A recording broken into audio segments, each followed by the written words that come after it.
오늘 우리에게 주신 하나님의 말씀은 누가복음 8장 19절에서 21절 말씀입니다.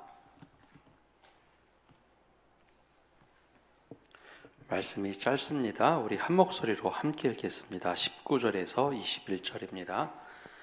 예수의 어머니와 그 동생들이 왔으나 무리로 인하여 가까이 하지 못하니 어떤 이가 알리되 당신의 어머니와 동생들이 당신을 보려고 밖에 서 있나이다. 예수께서 대답하여 이르시되 내 어머니와 내 동생들은 곧 하나님의 말씀을 듣고 행하는 이 사람들이라 하시니라. 아멘. 오늘은 영적 가족에 대해서 함께 말씀을 나눕니다. 제가 어렸을 때 목사님 마이크 좀만 내려줘. 하울링이 계속 나는데요. 제가 어렸을 때 가족이라는 것을 배울 때 크게 두 가지로 배웠습니다. 초등학교 때 기억이 나는데요. 핵가족과 대가족이 있다. 그래서 그림을 한번 띄워줘 보시면 대가족은 저렇게 3대가 사는 집, 조부모, 부모, 자녀들이 사는 집을 대가족, 핵가족은 부모와 자녀들이 사는 집을 보고 핵가족이라고 배웠습니다. 단어가 이제 외국어를 번역을 해서 핵가족, 가족의 가장 최소 단위, 부모와 자녀가 있다. 그래서 가족이라는 것은 두 개의 모습만 있다고 배웠습니다. 근데 이제 대학을 다니고 신대원에 들어갔을 때 이 가족에 대한 글을 좀 보게 됐는데, 학문적인 글을 봤는데 가족의 형태들이 외국의 경우에는 20가지가 된다라는 걸 보고 굉장히 충격을 받았습니다. 이게 무슨 얘기냐? 대가족과 핵가족만 있는데, 그러고 나서 보니까 이 가족의 형태들이 점점점 확장이 되고 확대가 되더라라는 거였습니다.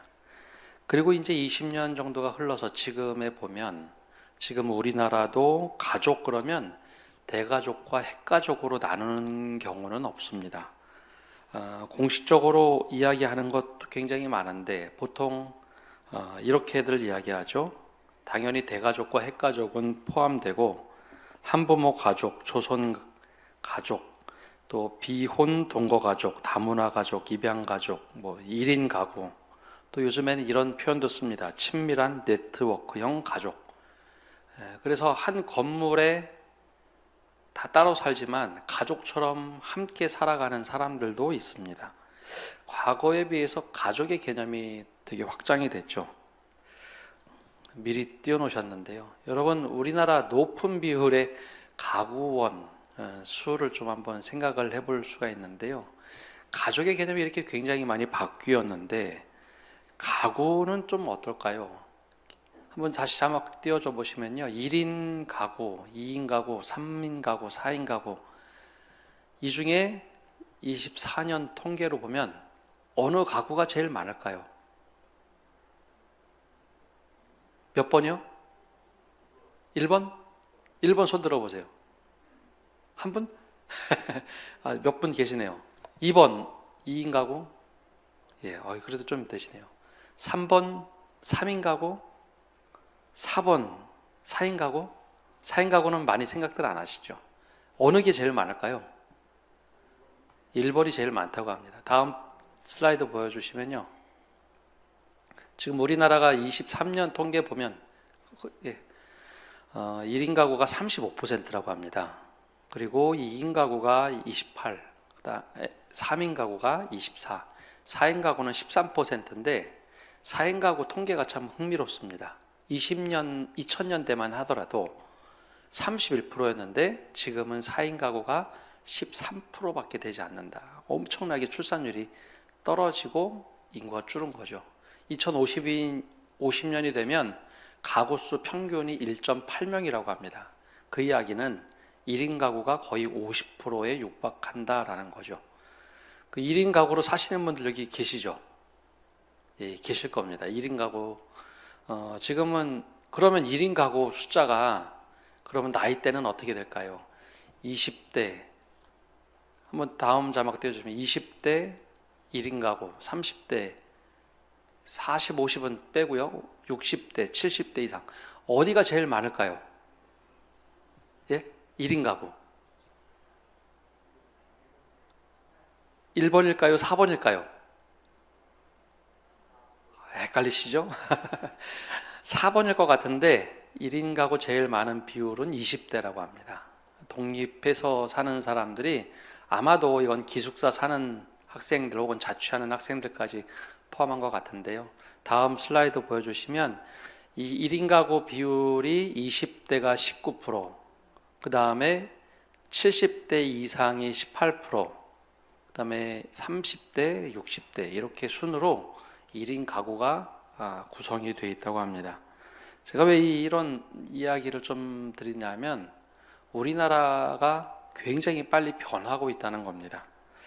특별히 교회가 이런 흐름들 속에 한복판에 있기 때문에 교회가 무엇을 해야 될까, 또 어떻게 해야 될까라는 것을 저 통계 보고 한 번쯤은 고민을 해봐야 합니다. 이 통계가 보여주는 것 중에 하나는 사람들이 공동체가 필요하다라는 겁니다. 가족을 이루는 사람들도 있지만 가족을 이루지 못한 모습이 있기 때문에 가족과 같은 공동체가 필요하다는 거죠. 그래서 혼자 고립되지 않도록 하는 것이 중요하다라는 겁니다. 그래서 요즘에 대형 교회들 중심으로 싱글 사역자들을 의도적으로 청빙을 해서 싱글 부서들을 만드는 교회들이 꽤 많습니다. 이제 어른들의 싱글 부서는 지금 남선교회, 여전도회가 어느 정도 대체가 되지만 30대, 40대의 싱글들의 경우에는 청년도 아니고 어디 낄 데도 없어서 이들 따로 모아서 싱글 사역자들이 함께 사역하는 교회들도 있습니다. 근데 필요에 따라서 교회가 바꾸는 것도 중요하겠지만 더 중요한 것은 말씀에 따라서 우리가 어떻게 구성을 하고 어떻게 가야 되는가입니다. 예수님께서 오늘 말씀을 통해서 구체적으로 가르쳐 주신 것이 있는데요. 오늘 상황이 이렇습니다. 예수님 주변에 수많은 사람들이 몰려들었습니다. 그 사람들 가운데는 가르침을 받고 싶은 사람도 있었고 병고침을 받고 싶은 사람도 있었죠. 수많은 사람들이 몰려들었습니다. 원래 예수님은 우리가 알고 있는 것처럼 한 집안의 아들입니다. 결혼하지 않았고 사실 청년의 때죠. 물론 청년 그 당시 나이로 보면 결혼해야 되는 나이 좀 지난 그 정도의 청년이었습니다. 그러자 어머니와 동생이 예수님을 보고자 왔는데 너무 많은 사람들이 몰려 있는 겁니다. 그래서 예수님을 멀찌감치 보고 있자 그 중에 제자 한 명이 예수님께 찾아가서 얘기하죠. 어머니와 동생이 왔습니다. 좀 부르시죠. 뭐 그렇게 얘기를 했겠죠. 그때 예수님이 그 제자에게 뭐라고 말씀하시느냐. 21절에 이렇게 말씀을 하십니다. 예수께서 대답하여 이르시되 내 어머니와 내 동생들은 곧 하나님의 말씀을 듣고 행하는 이 사람들이라 하시니라. 주님의 말씀을 듣고 행하는 사람들이 내 어머니요 내 동생이다 라고 하면서 영적인 가족의 개념을 확장시켰습니다. 확장시키면서 이 혈연의 가족도 중요하지만 영적인 가족, 즉 이 말씀을 듣고 행하는 사람들이 진짜 가족이다라는 말씀을 하십니다. 바로 이제 여기에 우리가 말씀을 보면서 그리스도인들에게는 교회가 영적인 가족이 되어야 된다라는 겁니다. 당시 유대교회에서는 유대인들의 경우에는 혈연 중심의 가족이 대단히 중요했습니다. 유대교하고 유교하고 비슷한 면이 많습니다. 혈연 중심의 가족, 그리고 족보를 중요시 여기는 것, 혈통을 중요시 여기는 것, 너 어느 가문이냐, 12지파 중에 어느 지파에 속했느냐, 그걸 중요시 여기는 것, 우리도 본관이 어디냐, 몇 번째 손이냐, 지금도 묻죠. 조선시대가 끝났어도 지금도 묻습니다. 본관이 어디고 몇 대 손이냐, 그걸 묻죠. 유대인들도 이 혈통을 굉장히 중요시 여겼습니다. 특별히 혈통이 어느 정도 중요했느냐, 계대 결혼이라는 것을 할 만큼, 즉 형이 결혼하고 형수와 결혼하고 살다가 자녀가 없이 형이 죽으면 그 형수와 남동생이 결혼을 해서 자손을 이어야 된다. 그만큼 혈통을 중요시 여기던 사람들이었습니다. 근데 예수님께서는 그 혈통도 되게 중요하지만 더 본질적인 것을 볼 때 진짜 유대인은, 영적인 유대인은 하나님의 말씀을 듣고 행하는 사람들, 그 말씀을 듣고 행하는 사람들이어야 한다라고 하면서 이 가족의 개념을 영적인 가족 개념으로 확장을 확 시켜놨습니다. 그래서 실제 교회는 바로 그 영적인 가족을 이루면서 살던 사람들입니다. 예수님께서 만드실 때 이 교회라는 개념을 성령을 통해서 확 입마실 때 교회 안에서는 뭐라고 서로 불렀느냐? 형제요 자매라고 부르기 시작했습니다. 형제 자매. 영적인 가족이라는 거죠. 그래서 예수님께서 우리에게 주신 이 교회라는 곳이 영적인 가족 공동체가 되어야 합니다. 특히 이제 요즘처럼 1인 가구가 많아지는 시대에는 영적인 가족이 필요합니다. 근데 단 여기서 교회는 영적인 가족을 만들되 들어올 때는 좀 느슨한 영적 가족 공동체가 되어야 합니다. 여러분, 가족만큼 끈끈한 조직이 없죠. 가족은 혈연으로 이루어져서요, 끊을래야 끊을 수가 없습니다. 그래서 우리 특히 한국 사람들의 표현 중에 사위를 뭐라고 표현하나요? 사위를 부모님들이 표현할 때 뭐라고 표현하나요? 만년, 백년손님. 손님이죠, 손님. 그래서 평생 손님 대접합니다. 며느리는 딸이 될 수 있을까요? 없을까요? 그렇죠? 며느리는 딸이 되지 않습니다. 중대사를 막 결정할 때 며느리가 껴서 결정하는 경우가 별로 없습니다. 그런데 이런 개념들을 영적 가족이라고 해서 교회로 이렇게 가져오는 순간 교회가 되게 폐쇄적이 됩니다. 가족은 어느 누구도 뚫고 들어올 수가 없는 조직입니다. 혈연으로 맺어졌기 때문에 사위도 며느리도 이게 가족 그러면 어느 순간에 여기 며느리들 대부분 며느리 생활하셨죠. 결혼하신 분들 다 며느리 생활하셨을 텐데 결정적인 순간에 거기 못 깁니다. 끼면은 참 감사한 일인데 못 깁니다. 사위도 끼는 것 같지만 못 끼는 경우가 많습니다. 근데 교회가 영적인 가족 공동체를 만들어 갈 때 그렇게 폐쇄적인 가족 공동체를 만들어 버리면 그 교회는 썩어 버립니다. 안에서 썩게 돼 있습니다. 제가 오래전에 이제 은퇴하신 분인데 그 권사님이 은퇴하기 전에 저에게 했던 이야기가 귀에 쟁쟁하게 남아있는 표현이 있었습니다. 목사님, 제가 내년에 은퇴하는데 제가 교회 40년 다녔는데요, 교인들이 저한테 늘 외인이라고 불러요. 다른 교회에서 온 사람. 여러분, 40년 교회 다녔으면 밖에서 온 분일까요? 그 교회 교인일까요? 이제 그 권사님이, 우리 교회 아닙니다. 예전에 부목사 할 때 40년을 다녔는데 은퇴하기 전에 그 권사님이 속상해서 했던 얘기입니다. 제가 40년을 다니고 이제 은퇴해야 되는데 사람들이 저한테 그럽니다. 다른 교회에서 온 권사님이었다고. 근데 그게 하나의 정체성인데 교인으로 녹아내지 못하도록 만들었던 거죠. 근데 정말 좋은 교회는요, 새 가족이 탁 왔을 때 영적인 가족으로 취해주는 겁니다. 제가 목회하면서 제일 인상 깊었던 부서가 하나 있었는데 청년부였습니다. 근데 그 청년들 두 곳에서 청년부를 했는데 한 교회 청년부는 참 독특했습니다.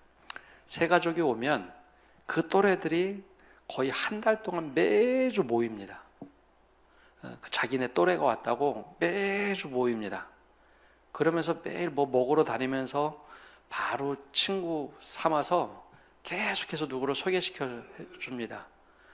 그리고 1년, 2년 정도가 지나면 청년부 내에서 어른들로 얘기하면 구역장 같이 어떤 셀 리더를 세워줍니다. 야, 너 이거 잘할 수 있어. 막 격려해주고 하는 그런 청년부가 있었죠. 원래 그 교회 청년부도 굉장히 폐쇄적이고 누가 오면은 자기들끼리 막 움직이던 부서였는데 마음을 탁 열기 시작하자 너무나 좋은 괜찮은 부서가 됐습니다. 영적인 가족 공동체 그러면 되게 좋은 편이에요. 근데 가족 공동체를 너무 가족에 확 방점을 두면 다른 사람이 우리 안에 끼지 못하게 합니다. 그러면 교회가 건강해지지 않습니다. 우리만 오라라고 할 수 있죠. 근데 그 교회가 그 교회가 아니라 주님께서 원하신 교회는 모두가 다 들어와서 형제가 되고 자매가 되는 그런 열려있는 가족 공동체입니다. 그래서 새 가족들이 늘 와서 1년 안에 형제 자매 혹은 내가 이 교회가 내 교회구나 라고 느낄 수 있을 정도로 우리가 품고 함께 가야 됩니다. 신앙생활 오래 하신 분들이 다른 교회에서 왔다고 저 사람은 다른 교회에서 왔어 라고 하는 이야기를 조금이라도 입 밖으로 꺼내는 순간 우리는 우리만의 교회를 만들려고 하는데 그럴수록 교회는 폐쇄적이 됩니다. 그래서 누구든지 와서 예배하고 가족 공동체가 될 수 있도록 그런 대한 공동체가 되어야 합니다. 그렇다면 주님께서는 어떤 목표를 향해서 가족 공동체가 되도록 하셨는가?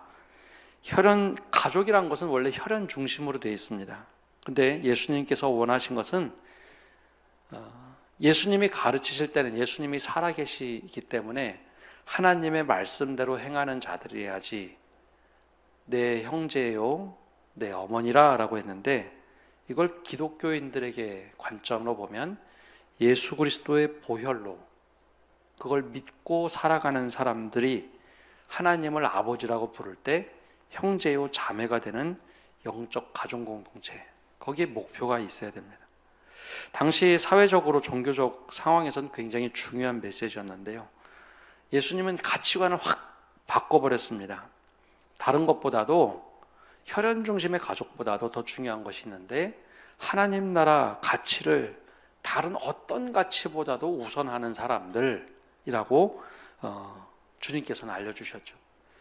그래서 먼저 그의 나라와 그의 의를 구하라. 그러면 너희에게 모든 것을 더하시리라. 그래서 이 영적인 가족 공동체로 모두가 다 살아갈 수 있도록 했습니다. 특별히 민족이나 계급이나 어떤 경계를 다 넘어서 하나의 공동체가 되는 것.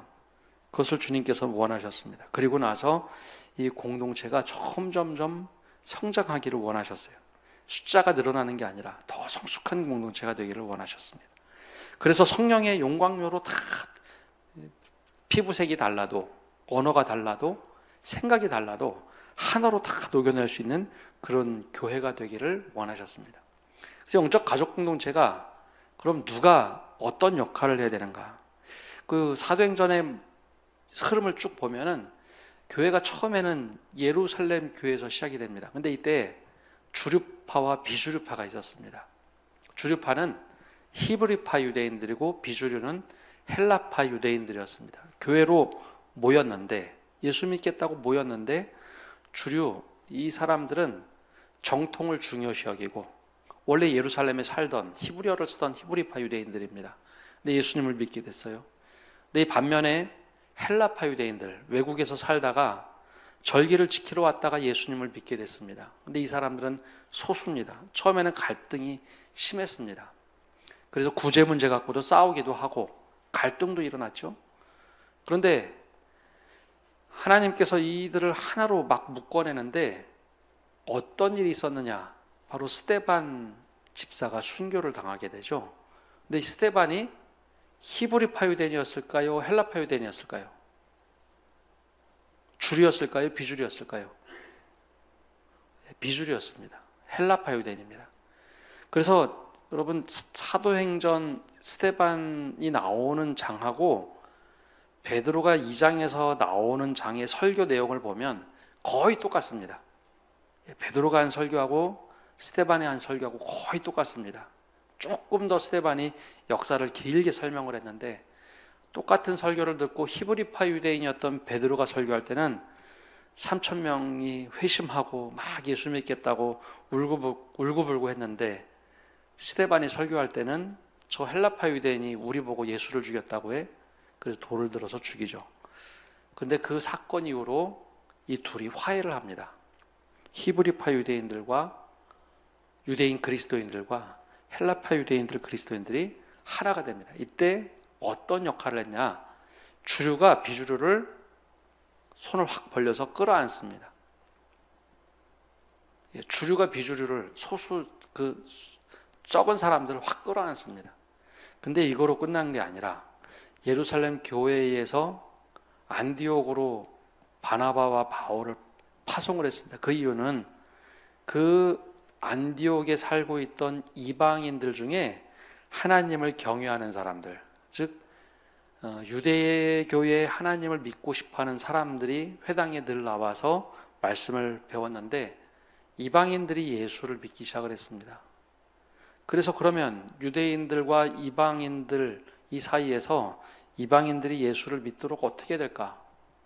그래서 사도행전 15장에 보면 예루살렘 회의, 사도회의를 하는데요. 이번에도 사도들이 어떻게 결정하느냐?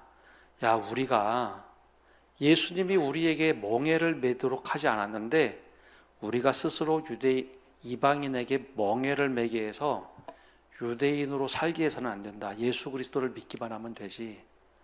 유대인처럼 할례를 받거나 율법을 따라서 행하지 않아도 된다라는 것을 결정합니다. 이번에는 유대인 그리스도인들이 이방인들을 확 끌어안습니다. 그러면서 점점점 교회가 하나가 됩니다. 자, 그러면 여기 우리 교회에서 신앙생활을 오래 하신 분들, 다른 사람들이 들어오거나 생각이 다른 사람이 들어올 때 여기 계신 분들이 영적인 가족으로 만들기 위해서는 신앙생활을 오래 하신 분들이, 특별히 오늘 일려전도에 찬양하셨는데요, 신앙생활 처음 하거나 다른 교회에서 신앙생활 하고 오시는 분들이 있으면 끌어안아줘야 됩니다. 그러면 하나가 됩니다. 그리고 나중에 에베소 교회를 보면 에베소 교회는 그 다음부터는 이방인 교회입니다. 근데 이방인 교회, 예루살렘 교회가 계속해서 사람들을 보내주죠. 나중에는 어떤 일이 있었느냐? 에베소 교회를 넘어서 데살로니가 교회, 또 유럽에 있던 교회들이 모교회에 있던 예루살렘 교회가 너무 어려움에 처하고 가난에 처하자, 우리를 끌어안아줬던 저 교회를 우리가 보답해야지. 그래서 연보를 다 모아서 예루살렘 교회를 다시 도와줍니다. 그게 바로 하나가 되는 거죠. 그게 바로 영적 가족이 되는 겁니다.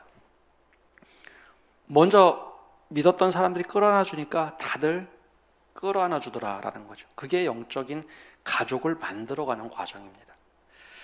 우리 교회가 후원하고 있는 인도네시아에 계신 이근수 선교사님이 계시죠. 바탐이라는 섬에 계신데요. 바탐이라는 섬은 약 한 40에서 50년 전부터 선교가 시작이 됐습니다. 근데 이 바탐이라는 섬이 우리 교단에서 제일 모범이 됐던 선교지 중에 하나였습니다. 이게 왜 그랬는가? 거기는 선교 보고서가 나오던 지역이었는데요. 초창기에 갔던 선교사님들이 정말 힘들게 이슬람 땅에 선교지를 개척을 했습니다. 처음에 이슬람 땅, 물론 이제 강성 이슬람이 아니라 약한 이슬람이라서 좀 다행이었지만 그곳에 가서 정말 어렵게 선교지를 개척을 했습니다. 그리고 나서 한 10년 정도 뒤부터 다른 선교사님들이 계속 거기에 들어가기 시작을 했죠. 그럼 여러분, 선교사님들이, 후배 선교사들이 들어오면 야, 이 사역해 하고 사역을 뚝 떼서 줄까요? 안 줄까요? 후배 선교사들이 왔어요. 내 사역을 뚝 떼서 줄까요? 안 줄까요? 안 줍니다. 그게 되게 여러 가지 이유가 있는데, 후원 문제도 되게 복잡하고, 예를 들어서 내가 후원받던 거를 다 넘겨주지 않는 한 그 사역을 가져갈 수가 없습니다. 이미 사역 규모가 커져서. 그럼 아예 후원 교회부터 시작해서 다 떼주지 않는 한 그런 사역을 쉽게 줄 수가 없습니다. 그리고 선교지가 지금은 좀 많이 나아졌지만 막 90년대 2000년대 초반까지만 해도 선교사들끼리 갈등이 되게 많았습니다. 전 세계적으로. 특히 우리나라 선교사들끼리. 근데 바텀에 있던 선교사님들, 그분들이 시니어들이 후배들이 오면 사역하지 말고 2년 동안 언어 교육을 받되 우리 사역 다 돌아보라고 다 허락을 해줬습니다. 그 대신 공동 사역을 만들었습니다. 학교 사역을 공동 사역을 만들었죠. 그래서 언어 배울 동안은 다른 거 하지 말고 언어 공부하면서 공동 사역을 하고 사역을 쭉 돌아본 다음에 2년 동안 쭉 돌아보고 그 다음부터 나는 무슨 사역을 할까? 공동 사역은 공동 사역대로 하고 다른 사역을 개척하도록 했습니다. 그랬더니 후배 선교사들이 너무 정착을 잘하는 겁니다. 그래서 거기는 매주 월요일마다 선교사들이 모여서 운동을 같이 합니다. 서로 갈등도 조절하고 일을 하죠. 그게 선배들이 이 장을 열어주지 않으면 그렇게 할 수가 없었는데 우리 교단에서 제일 선교 정착이 잘 됐다고 하는 그곳이 바로 그렇게 했습니다. 즉 믿음에 앞서간 사람들이 열고 품어줘야지 교회가 교회답게 됩니다. 그래야 영적 가족 공동체가 되죠. 그 다음에 우리가 이제 영적 가족 공동체를 만들어 갈 때 우리에게 좀 필요한 것이 있습니다.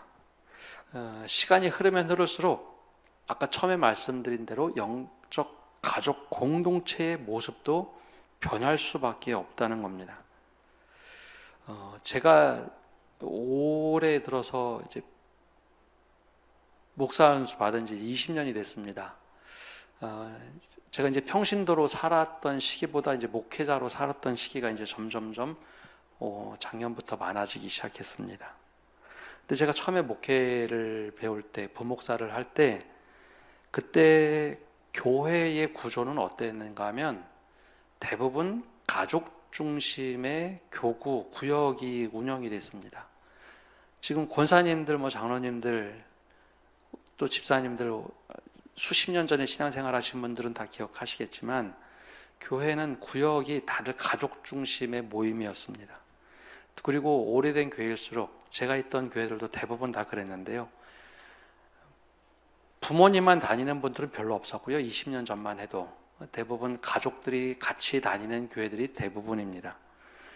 그래서 누가 어려움을 당하거나 무슨 일이 있다고 하면은 가족들이 연락을 해주거나 구역장이 연락을 해주거나 사방에서 연락이 옵니다. 그런데 어느 순간부터 교회에 어른들만 남고 자녀들이 떠나는 교회들이 되게 많아졌습니다. 아마 잘 떠올려 보시면 20년 전만 하더라도 여기 앉아 계신 분들, 가족, 자녀들이 다 있었죠. 근데 어느 순간 자녀들이 직장을 가고 결혼을 하고 그러면 같은 교회 다니는 경우도 있지만 좀 다 흩어지기 시작을 했습니다. 그러면서 점점 교회 구성원들이 1인 가족, 2인 가족들이 가구수 그렇게 살아가는 분들이 정말 많아졌습니다. 그리고 코로나19 이후에는 패턴이 너무 많이 바뀌어 버렸습니다. 그러다 보니까 구조적으로 바뀐 게 굉장히 많습니다. 제가 처음에 부목사 할 때만 해도 누가 편찮으시다 그러면 구역장, 권찰들 연락 오고 권사님들 연락 오고 사방에서 연락이 왔는데 지금 같은 경우는 이건 우리 교회뿐만 아니라 다른 교회도 이제 이야기 들어보면 1인 가구, 2인 가구가 굉장히 고령층에도 많아졌고 한 분이 편찮으시면 연락이 안 되는 경우도 있습니다. 그래서 그럴 때는 지금은 옛날하고 다르게 때론 연락을 해주시거나 때론 구역장들을 통해서 연락을 해주셔야지 않은 경우가 많아졌습니다. 예배도 우리가 바뀌었죠. 예전에는 지금 우리로 얘기하면 2부 예배, 지금 11시 반 예배 거의 다 대부분 그 예배만 드렸습니다. 그래서 그때는 제가 19년에 이제 평상시처럼 예배를 드렸으니까 그때만 하더라도 제가 여기서 살펴보면 대충 항상 앉는 자리에만 다 이름을 써놓으셨는지 절대 자리 바꾸지 않고 그 자리에만 앉아있기 때문에 금방 압니다. 근데 코로나 기간 동안 겪으면서 그 자리에 앉아 계신 분들이 많지가 않습니다. 그렇죠? 지금은 자리 바꾸셨죠. 그리고 1부, 2부, 3부 예배로 들으니까 이미지가 누가 어떻게 왔는지 보이지 않습니다. 또 한 가지는 제가 있던 교회들은 대부분 부목사님들이 예배 인도를 하고 담임 목사님들은 여기 앞에 앉아 있죠. 근데 제가 두 분의 목사님들이 인상 깊게 머릿속에 박혀 있습니다. 한 분 목사님은 담임 목회 나온 지 얼마 안 되신 분이었는데 부목사님 여기서 예배 인도하고 있으면 그 목사님은 예배 시간에 앞에 앉아서 성도들 계속 확인합니다. 왜 할까요? 누가 왔는지 안 왔는지. 성도들 입장에서는 되게 좋을 겁니다. 그래서 그렇게 생각을 해요. 그런데 제가 나중에 또 다른 목사님을 좀 모셨었는데 그 목사님은 예배 시간에 처음부터 끝까지 1부에서 4부 예배 드리는데 한 번도 빠짐없이 찬송가를 너무 크게 예배도 열정적으로 내일 모레면 은퇴하시는 목사님인데 그렇게 예배를 드리셨습니다. 목회자에게 뭐가 필요할까라는 생각을 사실 그때 참 많이 했습니다. 아마 제가 그래서 의자도 사실 성도들 계속 바라보고 있으면 누가 왔는지 안 왔는지 자꾸 쳐다보게 돼서 제가 의식하실지 모르겠지만 담임 목사 자리를 저 벽에 붙여놨습니다. 저도 예배 드리려고. 그게 이제 목회하면서 어디에 좀 가치를 둬야 될 것인가. 그러다 보니 때로는 한 주, 두 주 이렇게 빠지시면 종종 누가 연락을 해줘야지 알 때가 있습니다. 근데 제가 종종 두 개의 전화를 받습니다. 하나의 전화는 긍정적인 거고 하나의 전화는 부정적인 이야기입니다. 긍정적인 얘기는 목사님, 누가 지난주에 못 오셨어요. 전화 신방 한번 해보세요. 알고 있지만 그렇게 넌지시 얘기해 주는 분들은 제가 굉장히 감사하게 생각합니다. 그러면 무슨 이유가 있어서 전화하라고 하는 경우도 있고 구체적으로 알려주는 분도 있습니다. 근데 반대로 또 다른 전화를 받을 때도 있는데요. 목사님 전화 안 하셨다면서요. 누구 편찮으신데 전화도 안 하시면 되겠어요. 그러면 사실 좀 당황스러울 때가 있어요.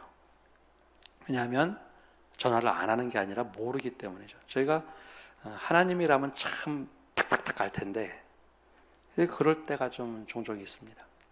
근데 문제는 점점점 이런 현상들이 1인 가구, 2인 가구가 많아서 많아진다는 겁니다. 그래서 바라기는 한국교회가 처음부터 그걸 위해서 권사를 세웠습니다.